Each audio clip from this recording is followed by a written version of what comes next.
Juillet 1945, Camp Swift, Texas, la salle d'examen est étouffante, immobile, saturée d'odeurs de désinfectant et de poussière. Au plafond, un ventilateur fatigué cliquette au-dessus d'une table militaire rayée par les années. Dans l'embrasure de la porte se tient une jeune Allemande de 24 ans.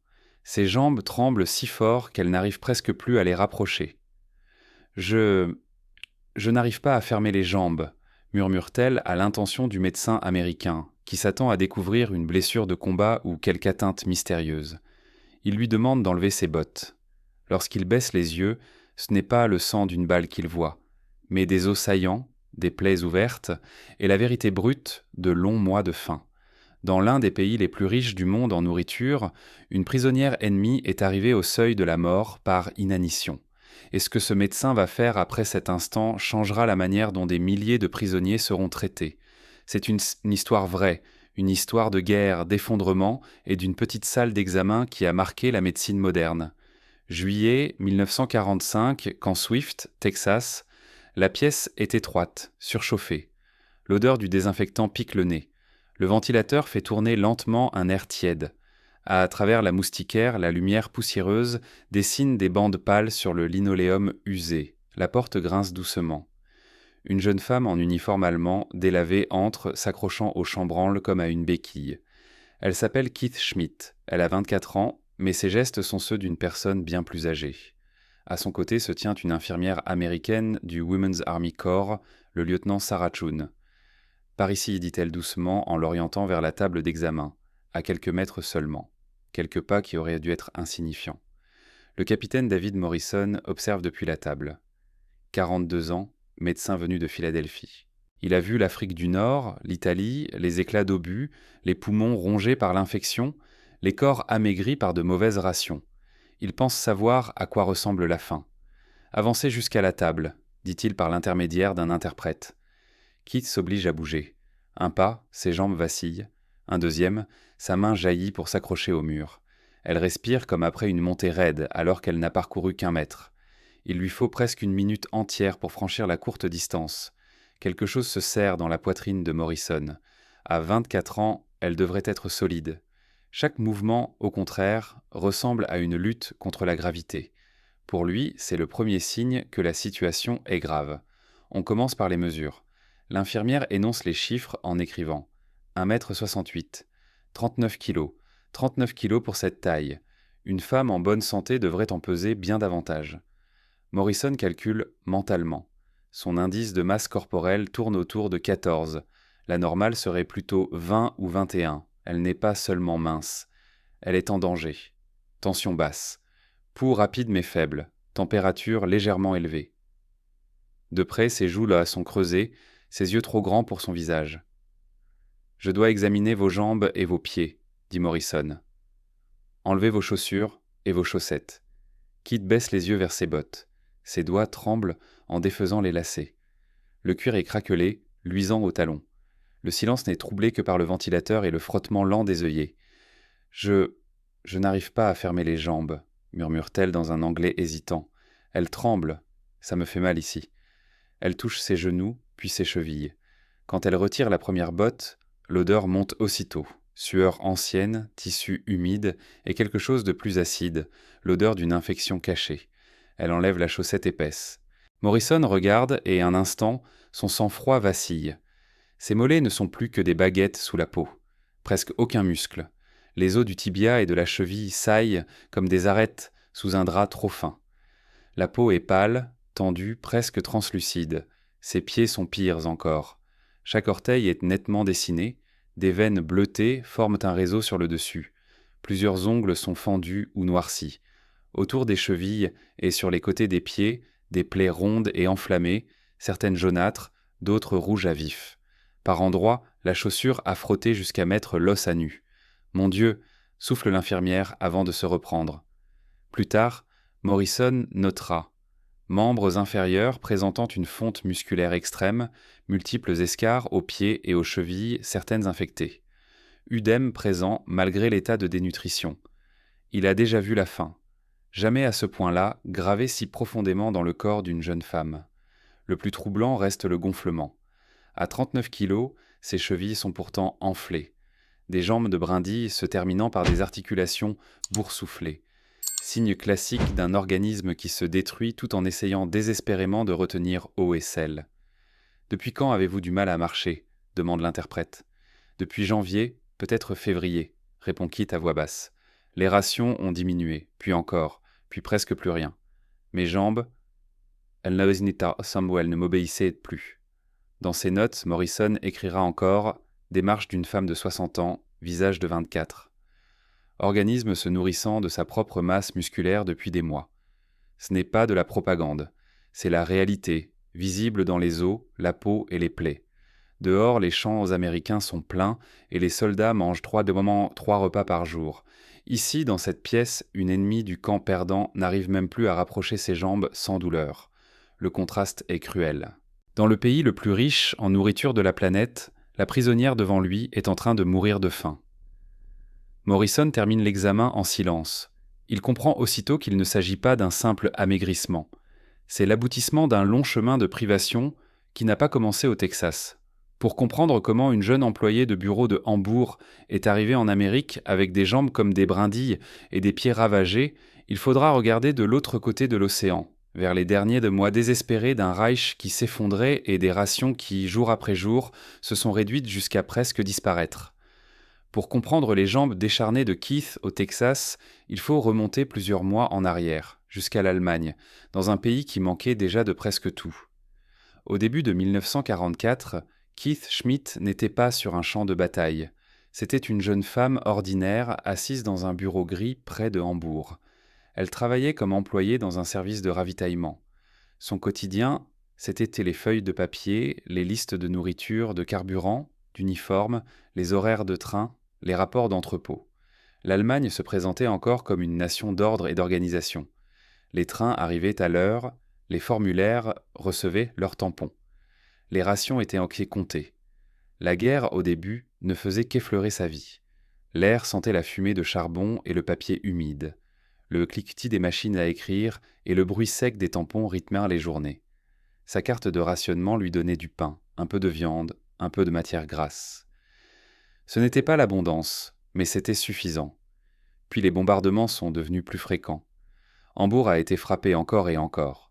La nuit, le ciel se teintait d'orange. Les sirènes hurlaient, le sol vibrait sous ses pieds, des entrepôts brûlaient, les voies ferrées se tordaient sous la chaleur. Des quartiers entiers se transformaient en champs de ruines noircies. Elle se souvenait du goût de la poussière dans sa bouche et de la fine couche de cendres qui recouvrait son bureau le lendemain matin. À mesure que la destruction avançait, les chiffres sur ces formulaires changeaient, les trains qui arrivaient toujours n'arrivaient plus. Les entrepôts, autrefois pleins, déclaraient presque zéro stock. La nourriture promise aux civils était redirigée vers le front. Les rations ont diminué, puis encore, puis presque disparu. Keith le racontera plus tard à un journaliste américain. D'abord, on a supprimé le sucre. Ensuite la viande, puis même le pain. On nous disait que ce n'était que provisoire. Ça ne l'était pas. À la fin de 1944, dans de nombreuses villes, la ration officielle d'un civil allemand tournait autour de 1200 calories par jour, bien en dessous de ce dont un jeune adulte avait besoin pour rester en bonne santé. Sur le papier, des employés comme Keith étaient censés recevoir un peu plus. En réalité, quand les trains étaient bombardés et les dépôts vides, les papiers ne nourrissaient personne. Il y avait une autre cruauté encore. Les soldats du front passaient en premier. Puis venaient les ouvriers d'usine. Les employés de bureau, les standardistes, ceux comme Keith, se retrouvaient tout en bas de la liste. Elle travaillait dans le ravitaillement, et pourtant elle faisait partie des dernières à être ravitaillées. C'était l'ironie, dira-t-elle des années plus tard. Nous tamponnions des cartes qui promettaient une nourriture que nous ne voyions jamais. En janvier 1945, ces repas se réduisaient à une soupe claire et un quignon de pain. Certains jours, il n'y avait que la soupe, de l'eau tiède avec quelques pelures de pommes de terre ou des morceaux de navet.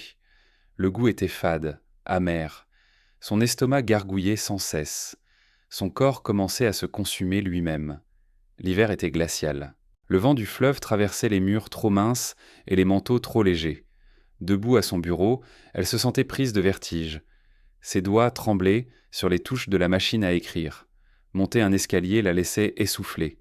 Sa jupe pendait, sa ceinture réclamait de nouveaux trous. En mars, beaucoup dans son service ne mangeaient plus qu'un vrai repas par jour, au mieux. Certains se disaient chanceux d'atteindre seulement 800 calories. Keith et ses amis essayaient d'en rire, mais leur rire sonnait creux. Nous mangions n'importe quoi, se souvenait-elle. Des pissenlits, des orties, des feuilles de betterave. Une fois, il y a eu des biscuits, mais on y avait mélangé de la sciure pour leur donner du volume. Nous les avons mangés quand même. En avril, dans certaines régions, les lignes d'approvisionnement se sont totalement effondrées, ponts détruits, gares de triage pulvérisées. Son unité a commencé à reculer vers l'ouest, d'un poste improvisé à un autre, toujours à pied, toujours affamé.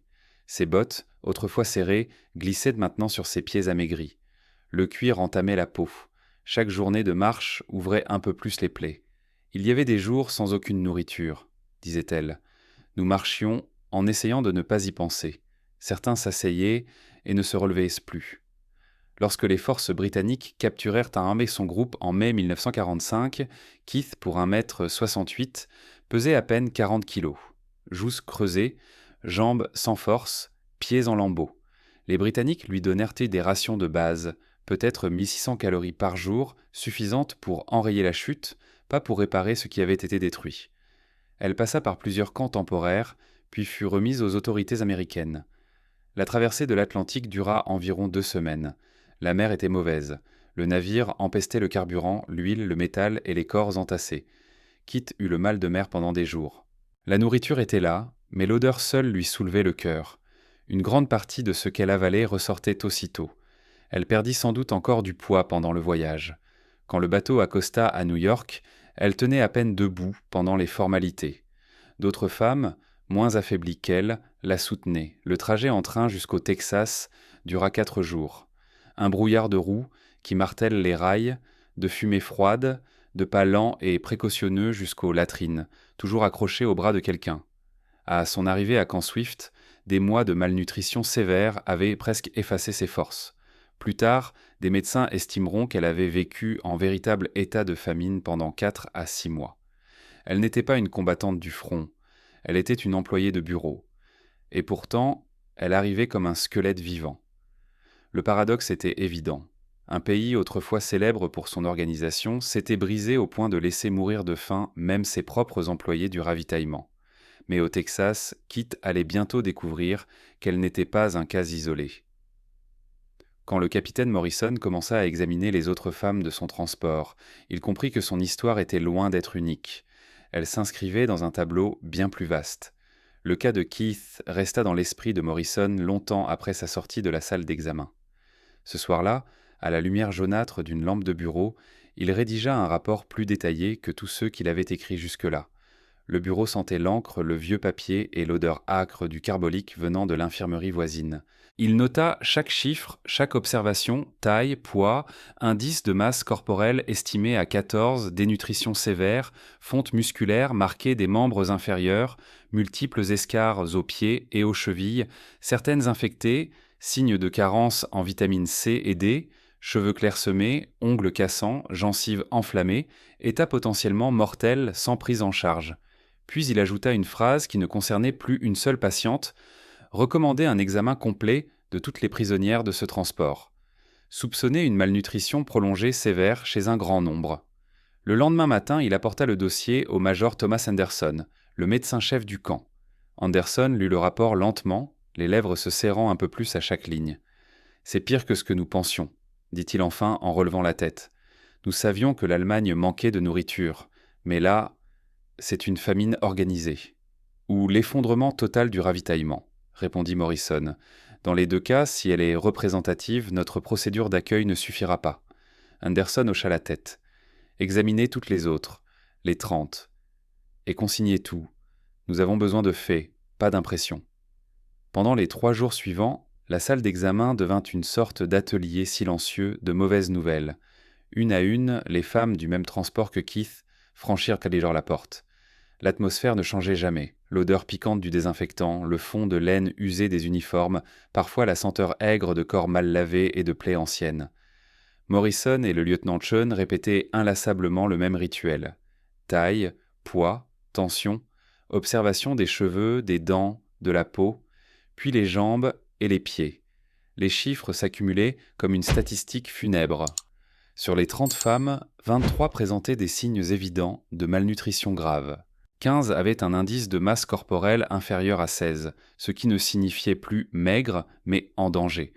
8 souffraient de gencives qui saignaient, de dents branlantes ou d'hématomes sans cause apparente, signe classique du scorbut, faute de vitamine C. 6 avaient les jambes ou les chevilles enflées malgré un corps presque squelettique. Une femme venue de Berlin murmura « Je pesais 65 kilos. J'en fais 42. J'ai arrêté de me regarder dans les miroirs. » Une autre opératrice télégraphiste dit simplement « On nous disait d'être fiers d'endurer. Mais on ne peut pas endurer quand il n'y a rien à manger. » Leur récit recoupait celui de Keith. Des rations amputées encore et encore. Des trains qui n'arrivaient le plus. Une soupe claire par jour en mars. Certains jours, plus rien en avril. Des employés de bureau et des opératrices radio, loin du front, relégués au dernier rang dans un système à l'agonie. Les notes de Morrison cessèrent d'être une suite de cas individuels. Elles dessinèrent un motif. Il écrivit que la majorité du groupe présentait des signes concordants de 4 à 6 mois de sous-alimentation sévère, accompagnés de multiples carences vitaminiques. Un état qui ne relevait pas d'une négligence personnelle, mais d'un effondrement collectif. Avec l'accord des femmes, il prit aussi des photographies. Des jambes comme des baguettes, des épaules pareilles à des cintres, des chevilles gonflées au-dessus de bottes trop grandes. Le claquement sec de l'obturateur résonnait durement dans la pièce silencieuse. Des années plus tard, ces images en noir et blanc seraient projetées dans des amphithéâtres de médecine pour enseigner ce qu'est vraiment la famine. Lorsque les 30 examens furent terminés, Morrison rédigea un second rapport, bien plus épais que le premier. Des tableaux de taille et de poids, des synthèses de symptômes, et une conclusion sans équivoque. Ces prisonnières n'étaient pas seulement des détenues à enregistrer, beaucoup étaient des urgences médicales. Le major Henderson convoqua alors une réunion de tout le personnel médical du camp. La pièce était pleine de médecins, d'infirmières et de brancardiers. Les fenêtres ouvertes laissaient entrer l'air chaud du Texas et le grondement lointain des camions sur la route. Henderson leva le rapport. Ce n'est pas un cas isolé. Sur un seul transport de 30 femmes, plus des 2/3 sont gravement dénutries. Presque la moitié se situe dans la zone de danger extrême. Ce n'est pas de la propagande, c'est la réalité, et désormais c'est notre responsabilité. Il énonça alors de nouvelles règles, nettes, sans ambiguïté. Tous les prisonniers de guerre entrant au camp recevraient un examen médical complet avec une évaluation nutritionnelle précise. Toute personne avec un IMC inférieur à 17 bénéficierait de rations supplémentaires et d'un suivi médical. Toute suspicion de carence donnerait lieu à des compléments. Vitamine C et D, complexe B, fer. Les plaies infectées seraient soignées avant toute affectation en baraquement ordinaire. Et nous créerons un service spécial pour ceux qui ont besoin d'une prise en charge prolongée. Le capitaine Morrison en aura la responsabilité.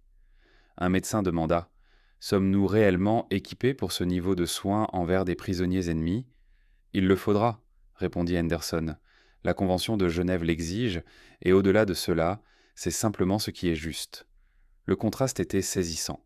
Des officiers allemands avaient rempli des dossiers pendant que leurs propres employés mouraient de faim. Désormais, des officiers américains rédigeaient des protocoles pour protéger ces mêmes anciens ennemis. Ils étaient venus pour surveiller des prisonniers.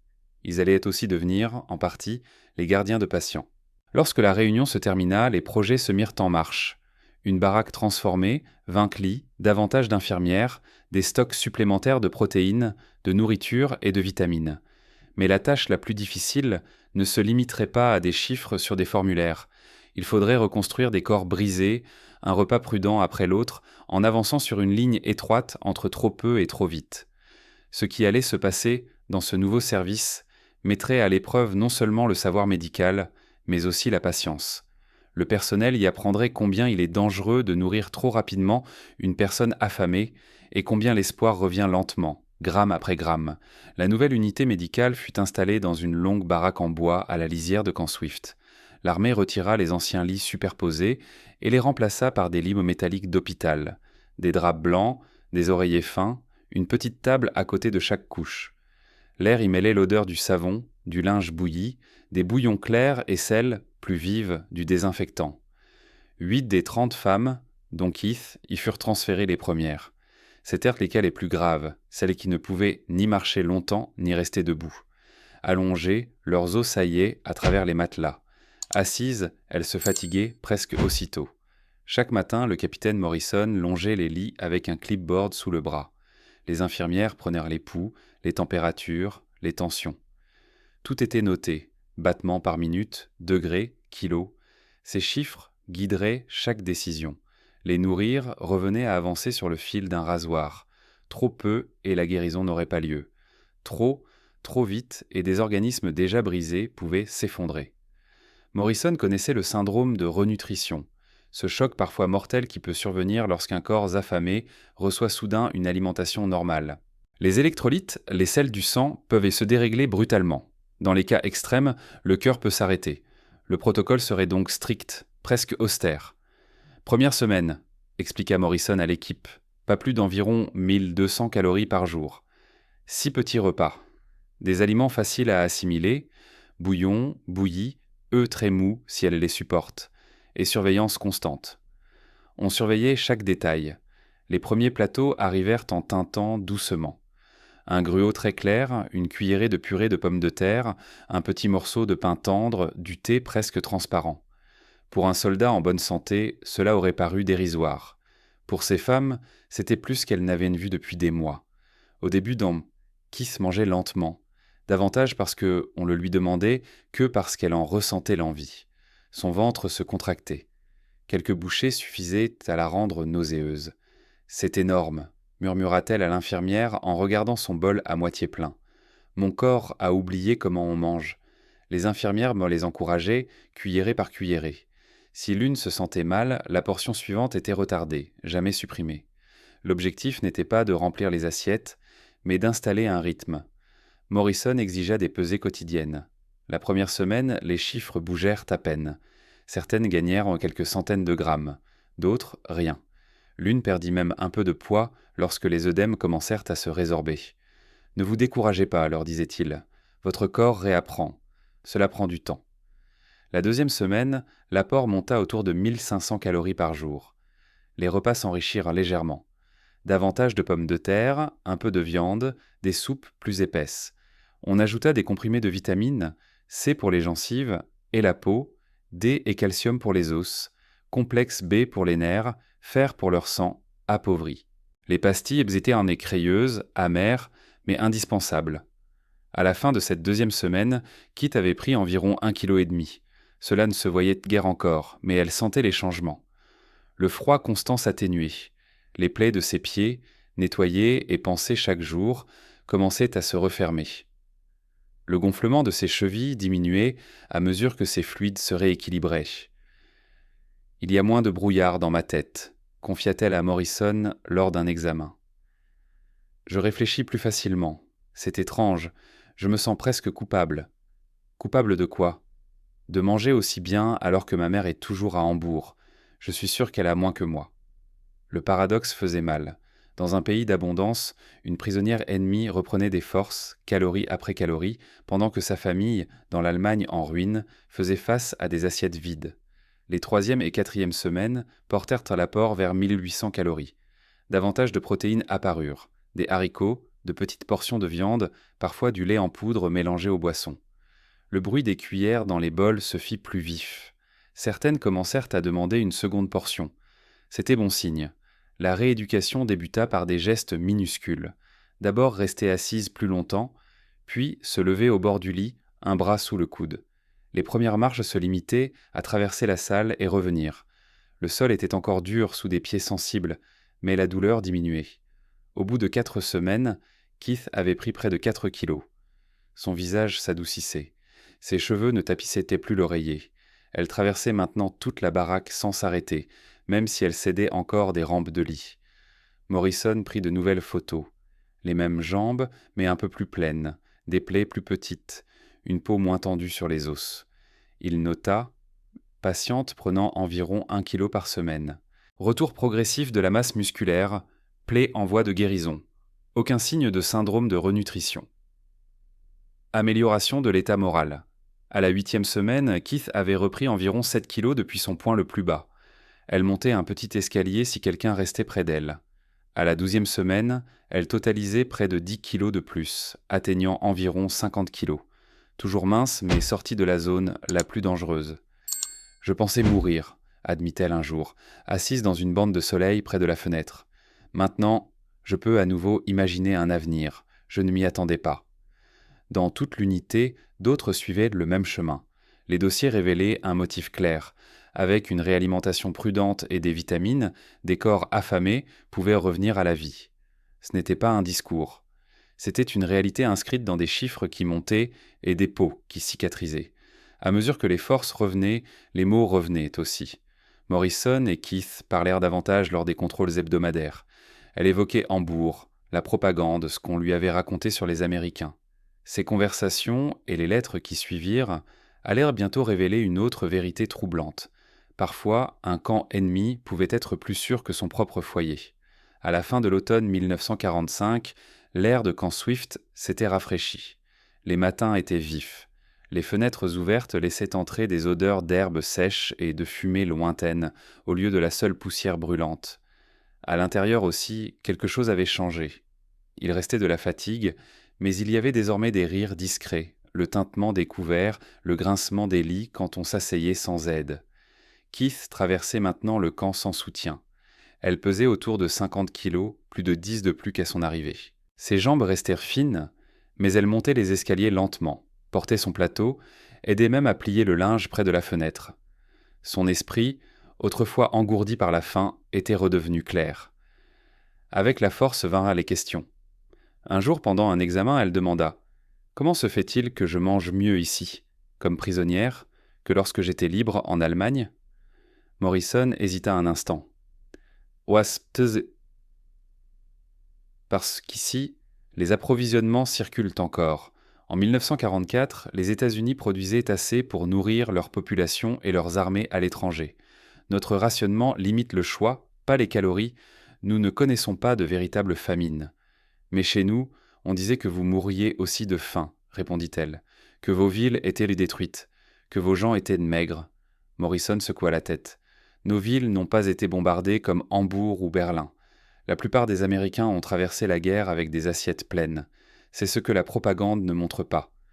Ce n'était pas de la propagande, c'était la réalité. Keith le racontera plus tard à sa fille. J'ai vu de mes propres yeux que l'ennemi affamé qu'on nous promettait n'existait pas. À l'approche de l'hiver, la Croix-Rouge informa le camp que certains prisonniers seraient autorisés à écrire chez eux. 6 mois s'étaient écoulés depuis la capitulation allemande. Les routes postales étaient brisées, mais lentement rétablies. 1 ou 2 lettres courtes, fortement censurées. Rien de militaire. Pour Keith, le plus difficile fut la première phrase. Comment dire à sa mère quelque part dans Hambourg détruite qu'elle était en sécurité, qu'elle reprenait du poids, qu'elle dormait dans un lit propre au Texas. Elle commença simplement « Chère maman, je suis en vie. Je me trouve dans un camp en Amérique. Il s'appelle Camp Swift, au Texas. Je t'écris pour te dire que je vais bien et que tu ne dois pas t'inquiéter. » Le papier exhalait une légère odeur d'encre et de poussière. Les mains de Keith tremblaient un peu tandis qu'elle racontait les derniers mois de la guerre, les rations qui s'amenuisaient, les marches interminables, les plaies à ses pieds, le jour où elle avait à peine réussi à tenir debout. Elle écrivit « Mes jambes ont cessé de m'obéir. Je ne pouvais plus les rapprocher sans qu'elles se mettent à trembler. Quand le médecin américain a vu mes pieds, il a été bouleversé. Il m'a dit que j'étais presque morte de faim. Et puis est venue la phrase la plus étrange de toutes, les Américains m'ont nourri et soigné. J'ai repris du poids. Je marche de nouveau, ils ont été justes et humains, pas cruels comme on nous l'avait dit. Je reçois ici plus de nourriture que toi sans doute à Hambourg. J'en suis reconnaissante, et pourtant je me sens coupable. » Lorsque la lettre quitta le Texas, en décembre 1945, elle entama un lent voyage entre les mains de la Croix-Rouge, à travers l'Atlantique, vers une Allemagne où les bureaux de poste étaient endommagés, les rues encombrées de gravats et d'innombrables maisons sans toit. Il fallut presque 3 mois pour qu'elle parvienne à Hambourg. En avril 1946, Keith reçut enfin une réponse. L'enveloppe était fine, usée. La feuille qu'elle contenait sentait l'humidité et la fumée froide. L'écriture de sa mère tremblait davantage qu'autrefois. « Ma chère enfant, je remercie Dieu que tu sois en vie et que tu guérisses. Ne ressens aucune honte d'être nourrie. C'est un réconfort pour moi de savoir qu'au moins quelque part, tu as assez à manger. Hambourg est en ruine. Nous vivons à plusieurs dans 2 pièces. Les rations sont faibles, mais nous survivons. Reviens quand tu le pourras. Nous reconstruirons ensemble. Le contraste était brutal.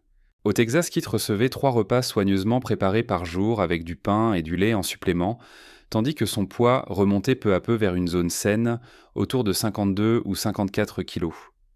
À Hambourg, la ration officielle descendait souvent bien en dessous de 1500 calories, et en réalité encore moins. Et pourtant, c'était la mère dans les ruines qui consolait la fille en sécurité. Tandis que ses lettres traversaient lentement l'océan, les dossiers de Morrison circulaient beaucoup plus vite à l'intérieur de l'armée américaine. Ses rapports sur les 30 femmes de camp Swift, tableaux de poids, description des symptômes, suivi des progrès, furent décopiés et transmis au commandement médical à Washington. En octobre 1945, un officier supérieur, le colonel James Bradford, se rendit au camp pour voir par lui-même. Pendant 3 jours, il étudia les dossiers, examina les photographies, parla avec les patientes. Il parcourut l'unité, respirant l'odeur de savon et de ragoût, passant entre des rangées de lits où des femmes du camp vaincu reposaient désormais sous des couvertures américaines. « C'est un travail remarquable, capitaine, dit-il à Morrison. Vous avez compris que ce n'était pas un cas isolé. Vous avez changé les procédures et construit tout un programme. Vous disposez de plus de 30 dossiers complets, suivis sur des mois. Cela influencera la façon dont nous traiterons des prisonniers partout. » Morrison répondit doucement. « Je n'ai fait que mon devoir, mon colonel. » « Non, reprit Bradford, vous avez documenté ce qui se produit quand un État moderne s'effondre et ne nourrit plus sa propre population. Ces archives seront étudiées pendant des années, par des médecins, par des historiens, peut-être même par ceux qui se préparent à de futures crises. » À cet instant, la petite salle d'examen du Texas cessait d'être seulement le lieu d'une rencontre entre un médecin et une patiente. Elle devenait une fenêtre ouverte sur des vérités plus vastes, sur la guerre, sur la faim et sur la manière dont un corps ennemi peut raconter ce qu'aucun discours ne saurait dire. Pour Keith, la guerre touchait bientôt à sa fin. Des listes de rapatriement étaient en préparation. Hambourg l'attendait, meurtri mais debout. Et longtemps après son retour, les feuilles portant ces chiffres, 39 kilos, puis 50, puis 54, continueraient de circuler, nourrissant des réflexions sur la médecine, la responsabilité et l'humanité. Ces idées, et les souvenirs qui les accompagnaient, ne s'éteindrent pas avec la guerre. Elles suivraient Keith et Morrison dans la paix et dans l'histoire. Au printemps 1946, le nom de Keith apparut enfin sur une liste officielle de rapatriement. La guerre était terminée. Les navires et les trains transportaient désormais des prisonniers vers l'Europe, et non plus des soldats vers le front. Par une matinée tiède du Texas, l'air chargé d'odeurs de poussière et de carburant, elle se rendit au service médical pour un dernier examen. Morrison consulta sa fiche. Taille inchangée. Poids, environ 54 kilos. Son IMC, autrefois proche de 14, se situait désormais à la limite basse de la normale. Ses jambes, jadis semblables à des brindilles, avaient retrouvé du galbe. Les cicatrices de ses pieds étaient pâles, fermées. « Quand vous êtes arrivé, dit-il, je n'étais pas sûr que vous survivriez.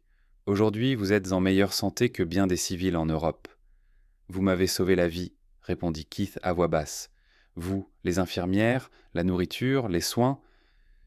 Je n'oublierai jamais. Je n'ai fait que ce que tout médecin doit faire, dit-il.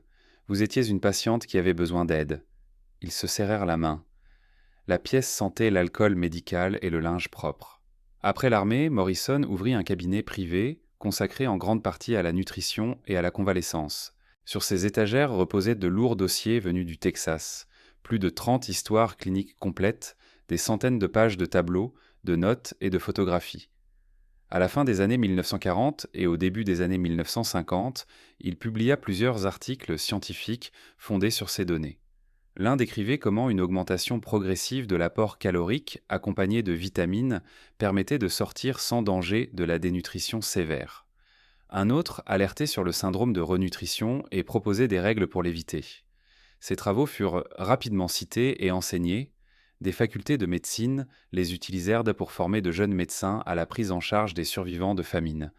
Lors d'un entretien en 1978 pour une revue médicale, un journaliste lui demanda « Quel a été votre cas le plus important pendant la guerre ? Une blessure de combat ? Une grande opération ?»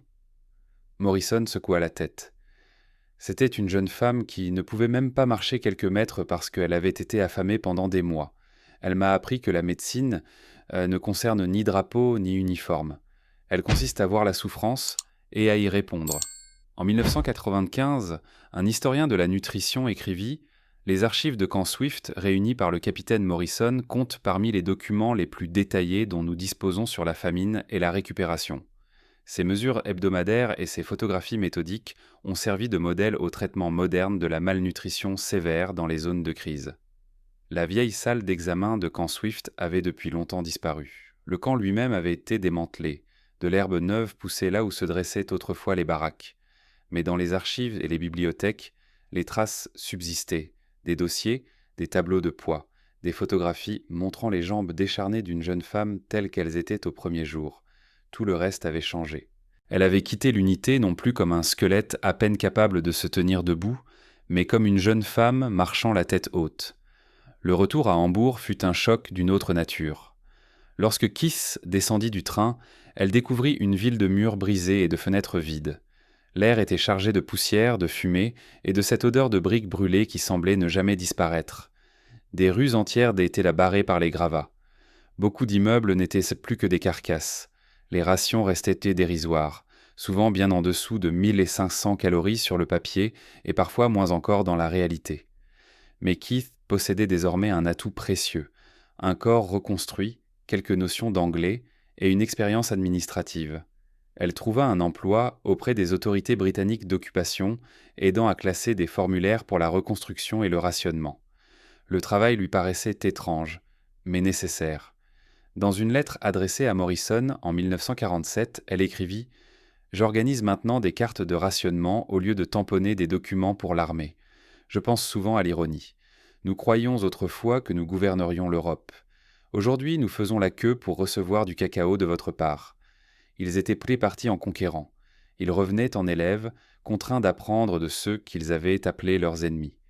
En 1950, elle écrivit de nouveau « Hambourg renaît lentement de ses cendres. J'ai épousé un homme qui fut lui aussi prisonnier. Il était en France. Il me dit qu'il y mangeait mieux en captivité qu'à la maison. Nous parlons souvent de ce paradoxe. » En 1935, une autre lettre annonçait « Nous avons maintenant une fille. Elle est en bonne santé, bien nourrie. Quand elle me pose des questions sur la guerre, je lui parle du Texas, du médecin américain qui m'a traité comme un être humain. Je veux qu'elle sache que des ennemis peuvent faire preuve de bonté, et que ce n'est pas de la propagande, mais la réalité que j'ai vécue. » Morrison lui aussi poursuivit son chemin. Libéré de l'armée en juin 1946, il rentra à Philadelphie. Mais il n'oublia jamais la salle de Camp Swift, ni ses photographies prises 2 à 12 semaines d'intervalle montrant le lent retour de la chair sur les os.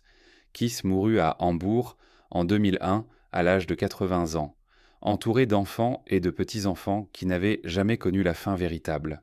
Sa fille donna plus tard ses lettres, y compris celles adressées à Morrison, à des archives municipales.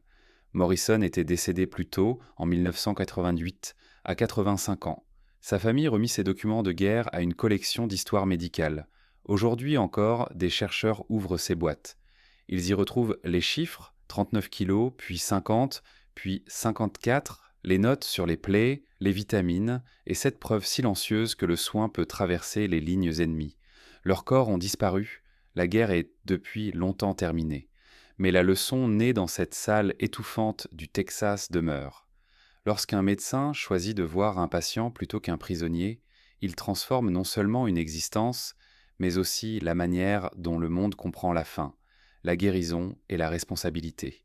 L'histoire de Keith Schmidt et de David Morrison commence par une vision insoutenable, des jambes si maigres qu'elles peinent à soutenir un corps, au cœur d'un pays aux entrepôts débordants. Elle devient autre chose, le témoignage d'une nation moderne qui a laissé mourir de faim les siens et d'un ennemi qui a mesuré, nourri et soigné. Le contraste est tranchant. L'un proclamait la force et perdit le contrôle du pain et des trains. L'autre larguait des bombes, mais maintenait ses prisonniers en vie par des soins et des calories comptées. Ils étaient venus en conquérant, ils repartirent en étudiant, apprenant que la puissance sans responsabilité mène aux ruines et aux assiettes vides. Au bout du compte, la plus grande arme de l'Amérique ne fut pas ses bombes, mais son abondance, et le choix de la partager, même avec ceux qui avaient porté l'uniforme ennemi.